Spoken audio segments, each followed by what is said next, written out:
This is Hit Publish, the first podcast dedicated to uncovering heroic businesses secretly navigating the ever-changing digital landscape. Each episode, we'll play host to leaders in their fields discussing their adoption of the latest digital trends and related technologies, addressing the total effects on the way we market businesses and brands across all of our industries. And occasionally, we'll pay homage to the technology giants who dictate our online lives and the platforms they provide, reminding ourselves of the self-inflicted and inevitable misuse of personal data. So if this all sounds good to you, skip the terms and conditions, ignore the privacy policy, and hit subscribe. Sam! Yes. Remember that two-part episode we did about search engine optimization?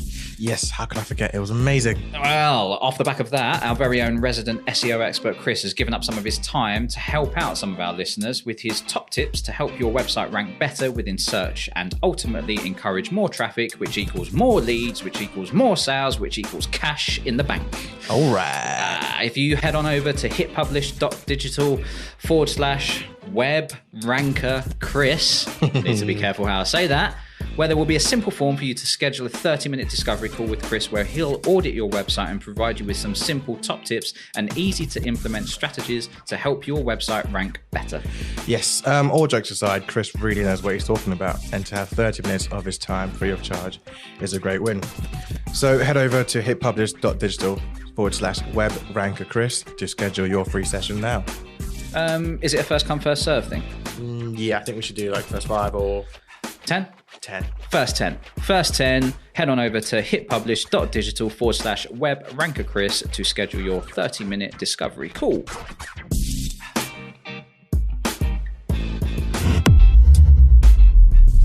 On this episode of Hit Publish. Each one is designed for the people who don't do digital to get online in a couple of minutes, or it's there for experts to really utilize the here and now. The old-fashioned concept of a notice board, this is a digital version of the old notice board.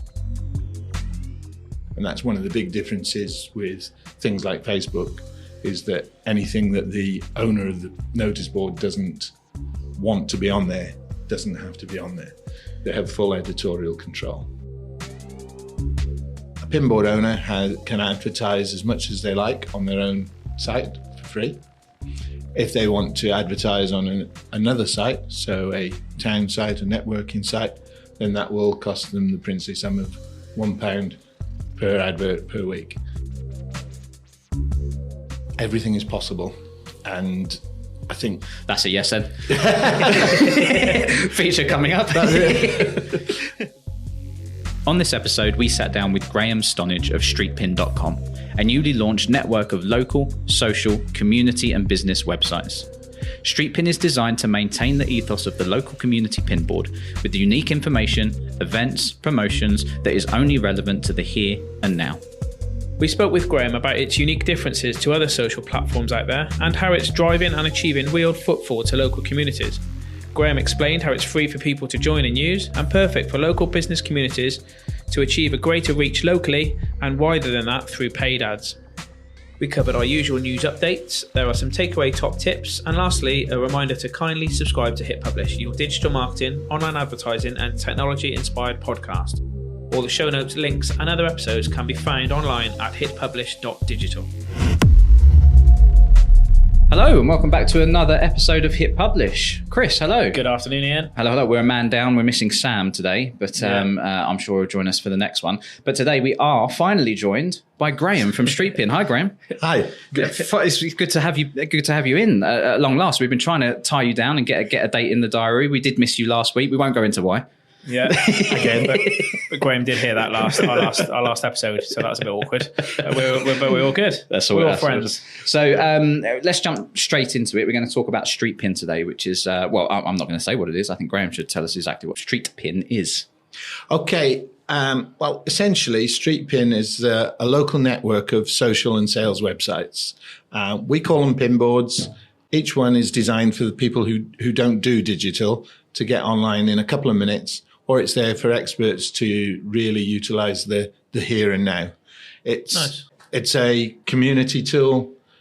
designed to help local businesses compete with some of the behemoths of online retail, and to work together to keep the high street competitive and working with the tools that are available in the digital world, essentially. And what was the driving force to create StreetPin? What was the broken thing that you thought needed fixing? Well, the original concept came from our founder, Tim, was a runner, and he was in a running club. Okay. And he needed a particular type of training shoe for running, and wasn't really sure where to get it from. Talked to the other runners in the club.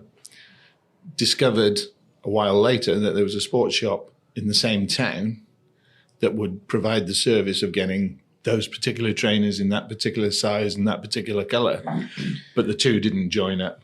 Okay. And I'm guessing these are not easily searchable on Google. These are hardcore custom made. yeah, kind of trainers. Okay. absolutely. So it's a case of, well, anything you want for your running club, I'll provide. And for the runners, anything we need to get could be provided by a shop locally, whereas inevitably the guys were going online to Amazon, wherever else, to try and source what they wanted, whereas they could have found it locally. And the idea that they met 400 yards away from the shop was kind of, this is wrong. Okay. How do we get people using the high street in the right way? Nice. So, and how long's StreetPin been formed? Well, StreetPin as a concept was first came up about 4 years ago. Okay. And with development challenges, as you can imagine, along the way. Yeah. And various developers have taken it to a certain level and then dipped out of the process, and resources and so on and so forth. We've had to restart 3 or 4 times. There is an interesting blog about it on streetpin.com if you want to go read it. Okay. About the various iterations of the journey. But in terms of being live and operational, probably the last 4 or 5 months. And how many? Oh Christ! So is it? I was under the impression it was around for maybe because when you initially, Chris, brought it to my attention, it must have been still in development then, because it was way. Yeah, we've had a number of trials. Okay. And to test the concept, such as the one we did at the Eastgate Market. Okay, well, I was going to say, let's talk about that then. Let's just show it in operation, so to speak. Absolutely. So explain, how that works and how it could work in communities. And well, if you take the market concept, it's so this is just say close to where we're recording this podcast. There's a sort of an indoor market basically. So it's got your typical. Has it got a fruit and veg store? I don't think it has. It's got fruit and veg. It's got a meat store. It's got sweet toys, shop, clothes, everything. The man's good with olives. You can't walk past the olive store without getting a taste of those. So yeah. It's got all of those. Okay. And essentially, for a stall holder to have a website or a Facebook page that needs maintaining or so on and so forth, it's a lot of work for somebody who's managing a market stall. So the way that StreetPin worked there was we provided these very easy to provide pin boards for the stall holders, which then all aggregated into a single pin board for the market. And those are then searchable online. In fact, if you go onto streetpin.com, wherever you're listening, you'll see a map, and that map will show you then the pin boards that are alive in that area. And this is pin board in the most traditional sense, right? It is. And if you like to take the old-fashioned concept of a notice board, this is a digital version of the old notice board. Okay. So anybody can put a notice on there. Yeah. And they can put that notice on there for anything that they want. The person who owns the notice board has the right to take that notice down. And that's one of the big differences with things like Facebook, is that anything that the owner of the notice board doesn't want to be on there doesn't have to be on there. They have full editorial control. Okay. I've signed up to StreetPin. I've had a go and everything. Our company, Nous Digital, is on it, and I just had a little test and a little pay. Yeah, I think in summary, correct me if I'm wrong, it's a business directory for local businesses, and with a massive emphasis on local. that if, to put it into terms that people would be more familiar with maybe, essentially is almost like a Facebook business page where I can post immediately to, but as you say, have full editorial control over the comments and things like that come through to it. But then also that it's like time-stamped, isn't it? Well, not time-stamped, but limited time. Time limited, yeah. That's right. What was the theory? And well, the theory in that is it's supposed to be a live directory, a live network, and a live resource. Okay. So therefore, to have a post that's on there for 3-4 months, it goes beyond being live. So that the longest time delimiter on there is 3 months, because that's the longest that we think any post or offer will be relevant. And I think the challenge is to take all of the functionality of a website with all the background information and store all of that at the same time as providing the live here and now. This is what's happening. Benefits of Facebook or Instagram or Twitter in the same tool. And is that also in an effort, which would make sense, I guess, is it in an effort to encourage activity? Absolutely. Yeah, because the more activity on a pinboard, the more people will look at it. It's a self-fulfilling prophecy in that sense. Indeed. And the more people get out of it, the more they're likely to use it, look at it, and so on and so forth. Is there a cost for these businesses to set up their pins and put them on and post? There is. Post, I think. I was going to it was coming that one. It was coming, and it led into something else. They're so keen to spend their money. They just need to know. Do you mind if we hold off, because that kind of comes into like some other questions that I've got around that actually. That's fine. But how's the growth looking at StreetPin anyway? Because from an outside perspective, looking in, which I was today and having a good look over it, it looks busy. It looks is active. So what do you think the sort of biggest factor was or is to that growth? Was it a strategic move or perhaps just luck? What? I think there is a lot of trial, and there are a number of pinboards that are out there that are development. So where we've worked with people who are looking to establish a network or so on and so forth. So that's something that's out there. But generally the strategy is to work with local communities, bids, DMOs, whoever, to get to a situation where you can build a network in a local community and then fill in the gaps from a central perspective. So take the market example. The plan was, the way we worked it was to get the market to sign up first of all to the aggregated pinboard, and then go to the individual stall holders to build into the network. So you then create a network in its own right. Okay. And then sorry, how do you then? You've got that network. How do you then drive the traffic to, or get the awareness of that? Come and look at all these offers and other pins. Well, we unashamedly use other social media versions. It's the simple way. Sure. But explaining to consumers, you don't have to subscribe to this Facebook page or this pinboard in order to see it. Okay. All you have to do, if you want to post or if you want, is log in. If you just want to see what's there, you don't even have to log in. You just have to Google StreetPin.com. Okay.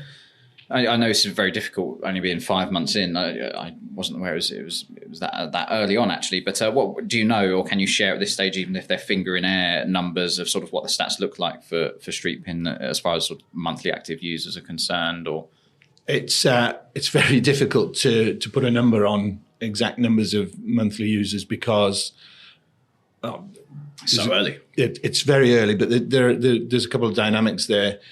Building in analytics to individual boards is only something that we've done in a even more recent iteration. Okay. So the individual boards now have their own analytics, so you can go into those. Okay. So actually, they're on the front end as well, aren't they? Yeah, I've seen those. Absolutely, which wasn't there in a previous iteration. So building that up is a challenge, and also there are, because of the number of trial boards that we had out there in the first place, some have lapsed and some are not quite where we wanted them to be. So the numbers are difficult to get to. But in terms of total boards out there, we're probably around about between 400 and 500 boards, I think, at this moment in time. And in terms of, so there's boards out there, and say I'm looking through my other social media channel and I see a post about StreetPin and go, oh, okay, and I move over and have a look. If there's an offer or something that's on there that interests me, what does the user sort of need to do then, or is it just kind of? Well, the user can comment, can contact the retailer or provider of the service or whatever directly. Yeah. And so take the running shoes example that we talked about earlier. It's like, do you have a red one in a size 10? Yeah. And they can get a direct response from the retailer on the comments section of the post. So, as I say, anybody can post on there provided they're logged in. Yeah. But to be able to advertise and so on there, you need to have a pinboard of your own. Got you. Okay. Have you got a good grasp at this stage of who your users are, what they look like as far as sort of demographic is concerned? At the moment, we've mainly worked with retailers and retail outlets, although the conversations broaden beyond that, and some of the key central people are people like Chambers of Commerce, the FSB, Federation of Small Businesses, lots of groups, and networking groups is another area, because Facebook page is great, but again, you have to subscribe, you have to like the Facebook page to be part of it. All of the individual Facebook pages within that, yes. Yeah. So therefore, to have the aggregated pinboard for a networking group is a fantastic setup. And things like events, the recent Cotswold Tourism Forum, we provided a pinboard for pre-discussion, or live discussion during the forum, and post-discussion. So essentially, the notice board was there for people to put their comments on before, during, and after. The reason I asked that question is because obviously you've got to ultimately, the likes of Facebook provide similar features and functionality, right? So you've got to get people from there and over to StreetPin, and that's going to be a hard pull, if you like. Mm-hmm. What sort of efforts are you doing to make that happen and raise awareness that there is a different offering that is slightly better or more manageable? That, I think, is the biggest challenge that we have in terms of usage, and it's only through using it and putting it out into events and so on and so forth, so that people see the functionality within it, that you actually get the message across. As I say, we are using the likes of Facebook, LinkedIn, Twitter to keep promoting the message that StreetPin is here. We're working with the networking groups in order to build awareness within each of the groups. We do need some input from the pinboard owners as well, in order to get their existing clientele to buy into using pinboards. So one retailer that we worked with actually had an email list of 1,200 regular customers, and their solution was to put an email out to those 1,200 regular customers saying that special offers would be found on the StreetPin pinboard. Mm-hmm. So therefore, bringing those customers to the pinboard. So that's one way in which it works, is working with groups that are already there for the retailer, but providing the retailer with an easier means of communicating with them. It's not yet an app. No. And You say not yet. Is it planned to be? It's in the we have been asked for an app stage. Got you. Yeah, okay. Yeah, but the general idea is to make it as accessible to as many people as possible without them having to do too much. Mm-hmm. Mm-hmm. So Googling streetpin.com will bring you up any posts that are in your location. It's locationally driven. See, that's interesting. So Google indexes the posts that you publish. What do you mean when someone when you get through onto your website? That's if location. If you Google streetpin.com, wherever you are, you will get your location. The location where you are, the pin, yes. And any posts that have been made on any pin boards within that location will appear. Within the search results? Within the search results. See, that's really interesting because the likes of Facebook and Instagram, all that, Google doesn't index the posts through choice because, as you can imagine, the amount of content that's on these things, it would flood and destroy the algorithms. As StreetPin grows, do you think you'll move to that non-indexing, no-follow scenario for search, which in turn will kill traffic, but at the same time, Google will at some point just switch you off anyway? Yeah, I think that's will be a nice problem to have in the future. Yeah, indeed. It's one that at this moment in time doesn't really sit there. Yes, we'll have to address it. As things stand, it's not a barrier to growth because there's so much growth to go for, and also it is such a tight location search that the volume that would appear and again because it's time driven posts, the volume would be limited to what you can see on the pinboard. So fair enough, yeah. It regularly updates. So yes, maybe a challenge in the future, but a challenge that we'd like to have. Yeah. Make hay before that time, really, and yeah, absolutely, that's good. So yeah, as I was saying, it's not yet an app, but having experience in these things, I know that you're sort of doing it the right way around because it's much easier to go from something that's already built on the web side of things to then move it over to an application. But do you think you're losing out in not having the app at this stage? Because it does feel like when I'm in it and I'm using it, it does feel like this should be an app. It does. Obviously, that's a $64 million question, and it is very much on the development spectrum. However, at this point in time, we're working to get the StreetPin brand out there as much as we can in the short term and make it as easy as possible to do for people to do it in as frictionless a way as possible with no downloads. Fair enough. That makes sense.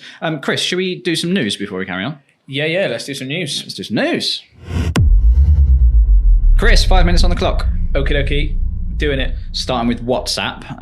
As we know, WhatsApp recently dropped the idea of running ads on the platform. Do we know why they done that, actually? No. I think just people push back because people don't want their WhatsApp full of ads today. I think that people weren't happy. Anyway, Facebook haven't given up on the idea of monetizing the app, though, of course.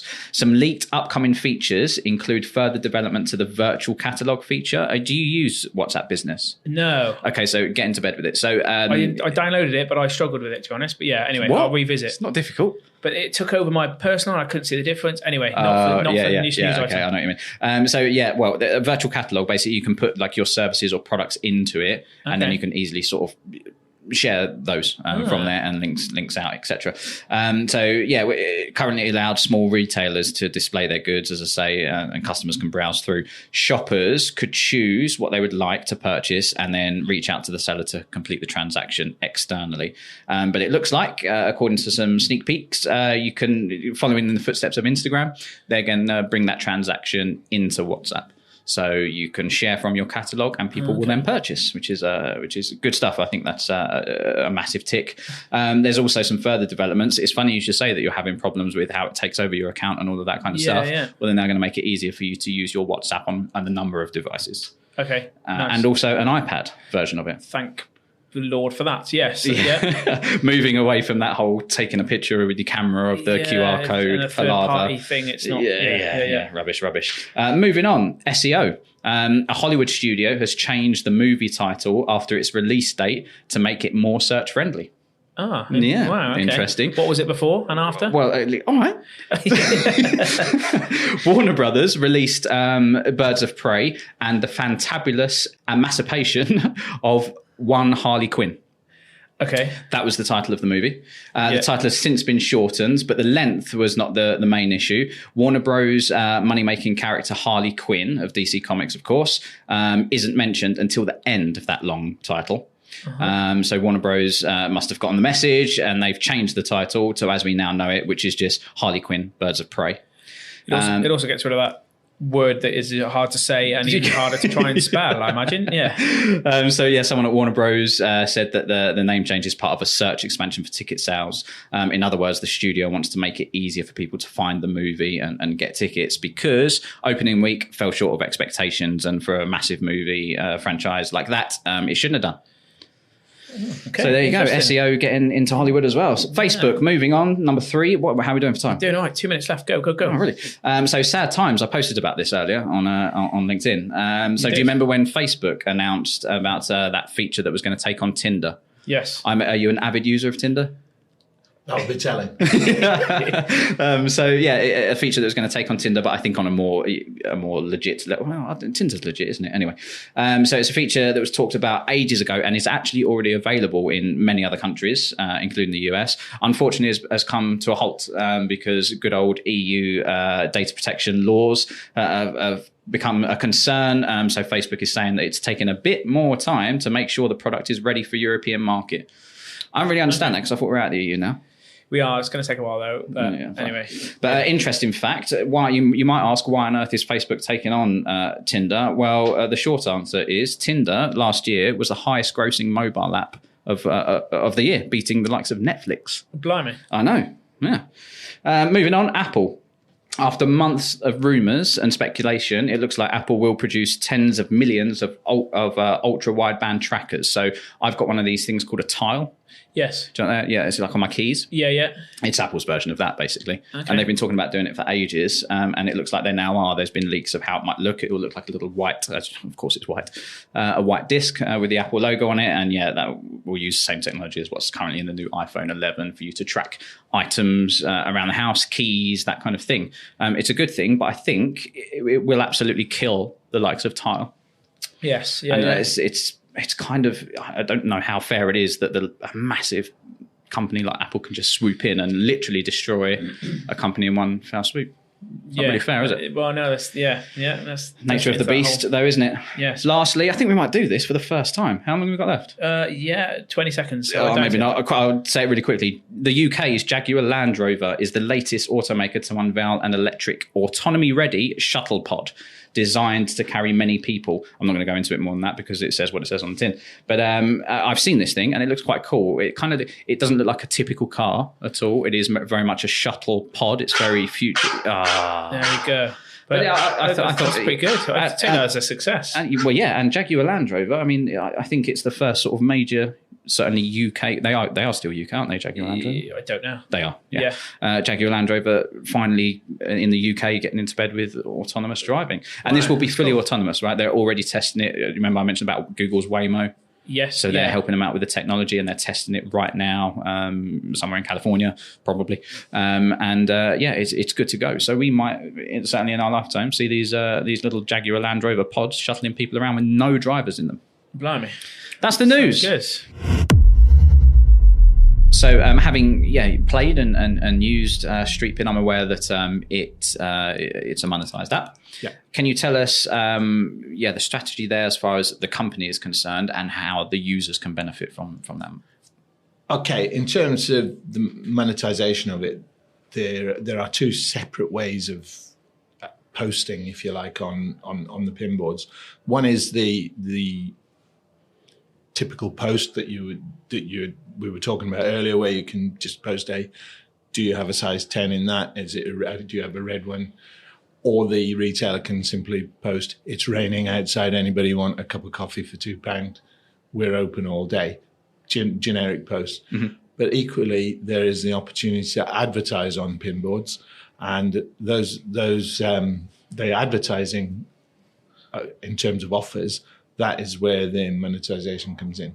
So a pinboard owner can advertise as much as they like on their own site for free.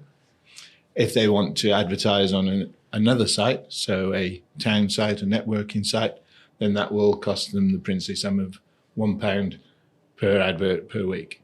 Okay. And if you take the notice board imagery that we talked about earlier and making a digital notice board, the idea of the offers is to create the card in the window of the newsagents. Okay.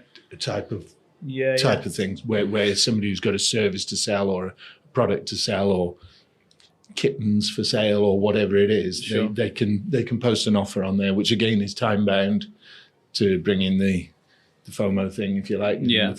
And so it makes it So just monetizable for a retailer as well. Yeah. So just to confirm that, you said that I can post obviously for free on my own pin board as and when, much like I can do that. Or I can pay to post on other people's pin boards. Mm-hmm. Oh, okay. And So someone could pay. I've just created a pin board, so someone could pay to post onto my pin board. they could, Mm-hmm. and you would have editorial control over that. So Okay. if you didn't want that, so it was somebody advertising exactly the same thing as you do, Yeah. then you could block that from appearing on there. You can delete it from there. You can. So how's that user experience then? How do I literally get when I go through the process, I create the post, I literally have the choice of what pin boards to put it on? You do exactly that. Okay. If you look in the My Office section, it's all there. Which leads me on to one of the big things with the StreetPin pin boards.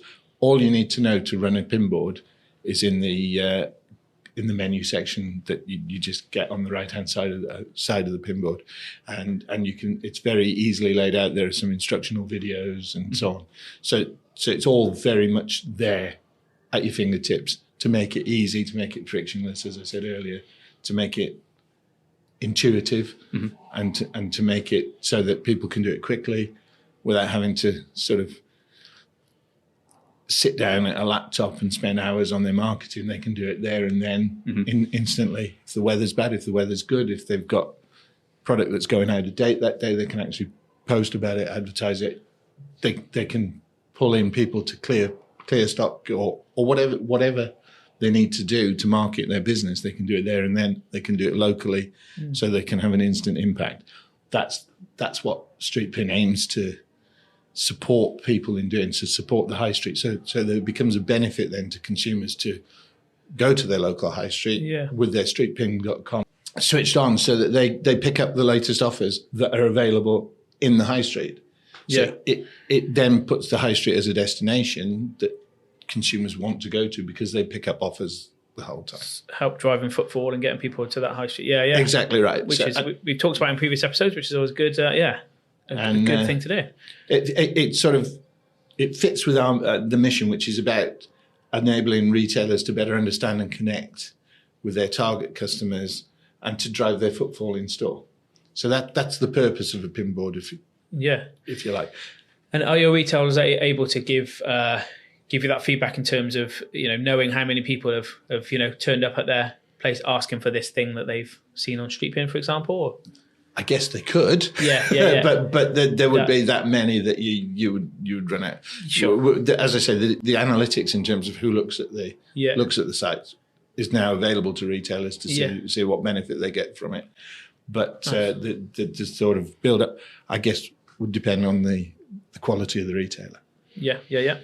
So, I mean, advertising is obviously the model here in that, retailers can openly advertise. So, I mean, do you have, it sounds like there's probably bigger plans there. Maybe I could be speculating here too far, but is there sort of plans to maybe add targeting tools and furthermore, maybe give the businesses a bigger reach? Because I know it's very localized. Maybe I want to advertise outside of my town or outside of my city.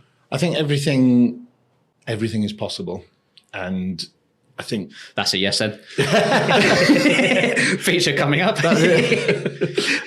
The whole essence of StreetPin, though, is it's about the shopping local and about competing with nationally based behemoth organisations. So therefore, yes, it would be possible. And yes, maybe at some stage way out in the future, that's something that might come into play. As things stand, it's not on the radar. So as far as how it is right now, the targeting wise is literally choosing from a list of pin boards that I can then advertise onto. And presumably those list of pin boards are only local pin boards. They wouldn't be only local. You could you could advertise on a pin board anywhere in the country. Oh, okay. So if you believed that if you were a hotel, for example, and you believed that a lot of your catchment area was Manchester, then you could target pinboards in Manchester. So is it as intuitive as that, or do I literally see, you said you had roughly 500 active users right now, active boards right now, do I literally see 500 boards to choose from, or is it a bit more? You can do if you zoom out far enough. Okay. But there is a location search facility, and there is also a pinboard search facility at the top. So both are now there, so you can search outside your own location through using those two search tools. And I guess then, as an advertiser, what I'm looking for is the super active pinboard, right? Yeah, absolutely. And equally, for a national chain, if you like, of let's say a pub chain that wanted to sell advertising to a beer company, they could potentially target only the pubs that stock a particular beer. And at the same time as targeting those pubs, don't forget they're targeting the consumers that go into those pubs. Okay. So you take a situation, say England got through to the semi-final of the World Cup playing Mexico, and Corona wanted to run a beer promotion purely on the semi-final. Mm-hmm. Marketing for a World Cup is focused on the group stages, because the speed of getting traditional paper-based posters and advertising into pubs, shops, it's long. Yeah. It takes too long. So for a semi-final, if you had an instant way of advertising to those pubs that stock Corona, and therefore to all of their consumers at the same time, that is really powerful, targeted direct marketing. So is it already that targeted then, that granular, in that I can literally, I assume not, correct me if I'm wrong, but I can choose pubs that are stocking Z beer, or do I just need to know that at this stage? The pub chain would need to know that. Okay, understood. But you could target it and say that we have 50 stockists. Yeah. We know who the 50 stockists are. Indeed, yeah. We will put a offer onto those 50 stockist pinboards. What are the cost-wise options then for advertising? Because if I remember rightly, I only briefly looked at this bit, but there was sort of tiered plans. Yeah, there are. As a pinboard owner, you can buy as many adverts as you want, and the more adverts you buy, the cheaper they become. And an advert being a post? An advert is a post for one post per week. Okay. So it's £1 per post per week is the basic charge, but if you buy a significant number, then that comes down. Okay. So, Graham, I was intrigued how we talked about these pins around the country. Have you got sort of certain hotspots in certain areas? Have you got any barren places out there? They're in the development is at an early stage. Okay. So we're working in this area because it happens to be where I live. Yeah. But we are working also in Croydon and Beckenham and Bromley, because that's where Tim, the founder, lives. And we're doing a lot of work at the moment with the Beckenham Business Association and Beckenham Bid, and I think Chamber of Commerce as well. And if you get a chance to go on to the location search Beckenham, you'll see a lot of activity around the pinboards in that part of the world. So yeah. Who's the? Are you literally shaking hands to make this happen, or are you reaching out via ads as well on other platforms? We're at the moment it's shaking hands, and it will then gradually build into advertising and so on. So who are the right people that you shake a hand with then to get this out there? We're trying to find that. we are getting there. It's in terms, as I said earlier, it's networking groups, it's bids, it's people who run events. It's hopefully for you, Graham, it's podcast listeners as well. Of course, podcast listeners would be a key target area. The other thing we are doing is we are looking to recruit people who have got marketing businesses, local agencies, to actually work with us on the development of the product. Okay. And do we know anyone who can do that? I don't know any companies like that. No, do we not? We'll have to look on the podcast listeners to see who there is. But we've just sort of agreed to work with a lady on the Isle of Wight. So that's a distinct area that's going to become a sort of a hot spot, if you like, for StreetPin. And that sort of regional development strategy is one that we're keen to follow, because it builds on the localness and the fact that we believe that local knows local, so that somebody who is in a geographical area will know who the right people are to talk to, who the right businesses are, who are the switched on businesses that will see the benefits early, and then also the ones that need the help in terms of building the digital know-how. Yeah. So I've got to ask this question, and perhaps you are. Perhaps I've got it wrong, but why this seems like the prime product to use a known ad platform to reach the right kind of people that you want to reach with that. I'm a big advocate of shaking hands and doing all that kind of stuff, which is good, but that's a lot of labor and traveling and to do all of that. Is there a reason why you've chosen not to, or perhaps you haven't chosen not to, but is there a reason why you're not sort of making use of ad platforms where you can target so detailed based on exactly the right demographic and person you're looking for and retarget them? I think there probably isn't a reason at this stage, and I think that we've been focused almost exclusively on the organic development of the product, so that the actual reaching out and shouting about it in a kind of a shotgun way has probably not reached the consciousness to the level that we would have got to the point that that's exactly the way forward. We're sort of feeling our way a little bit in terms of, okay, what is the best way to move this forward? Sure. Okay, fair enough. Was you just about to say no, something? I was going to say you might have some ideas to help, and look at well, we'll talk about that another time. As far as an offline conversation, as far as sort of continuous development and features and things, I assume there's sort of things in the pipeline and ideas floating around and all of that kind of thing. Do you sort of work on a milestone basis and then release monthly or quarterly or something? Yeah, there is a wish list of additions, tweaks, so on, that we are working our way through. Can you share any of those? Well, the next one will be that a post on StreetPin will be able to be transferred onto Facebook or Twitter or LinkedIn at the same time. So shareable post, if you like. Okay. That's a key one for us, because then that takes out the why would I do this as well as Facebook and Twitter and so on. Each has their role. Yes. But I think that if StreetPin then becomes the central digital platform for people, they only have to do it once, and it appears everywhere. Makes it easy. By doing that, are you risking taking people out of your platform? I don't think so, because the advantage we have is that they can choose not to put it. It doesn't have to go onto Facebook and Twitter and lose the editorial control of it, and also the localness can go away. I get that, but equally at the same time, people say, "Well, I do Facebook, I do Twitter, I haven't got time to do something else." It's to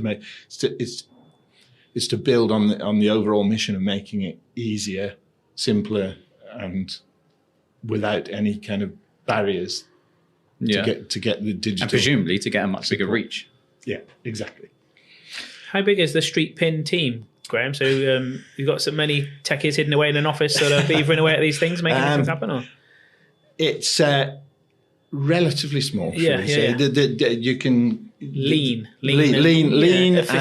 keen, and efficient. Yeah. That we are at the moment. The numbers probably it's half a dozen. Yeah. And nice. It's split more or less evenly between techie side and sales side. Really, because sales and marketing side, I should say. Mm-hmm. So, in which case, then, why would I choose to work or be on the StreetPin platform over, say, the likes of Facebook or Pinterest, for example?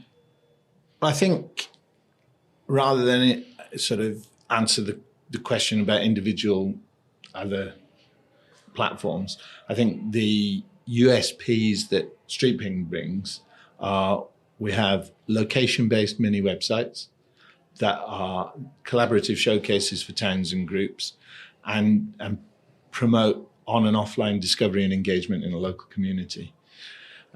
Added to which you can collaborate with nearby businesses, You've got micro or macro communication for chains, nationals, as we talked about earlier. It's affordable, it's quick, it's easy to set up, it gives you access to an existing local network. And unlike Facebook, the pin boards are open, they're accessible, they're Google friendly, and they're editorial controlled. And free initially. Well, always free. Always free, aren't they? Well, unless you want to advertise. Yeah. And Free to use. So anyone out there, any listeners, might have their local community or their local sort of town or centre of shops or market or that sort of stuff. No reason not to sort of get on board and open up a StreetPin board for that area. It's easy to do. It's easy to do. You just go onto streetpin.com, get started. I can confirm that. I done it this morning. Ian's done it this morning. Took me 5 minutes. Excellent. And or if you are having difficulty, that, as I said, the toolkit's there to help you do it. Or there's hello@streetpin.com. Oh no, we'll put your personal mobile number on the end of this podcast. Yeah. Graham, thank you so much for coming in. It's been an interesting chat. I'm a fan of StreetPin, and I'll continue to use it and have a little play. And I look forward to running some ads on it to reach the millions of people that it will soon reach. That's wonderful, Ian. Thank you very much. Thank you for having me. Thanks, Graham. Cheers. Thanks for listening, and we hope you enjoyed this episode. If you did, please remember to subscribe if you haven't already. And most importantly, leave us a comment or review on Apple Podcasts, as it really helps us to bring you new episodes regularly. If you've got something to say around digital marketing and would like to feature on a future podcast, please do get in touch in any of the usual ways. You've been listening to Hit Publish with myself, Sam. Me, Ian. And me, Chris.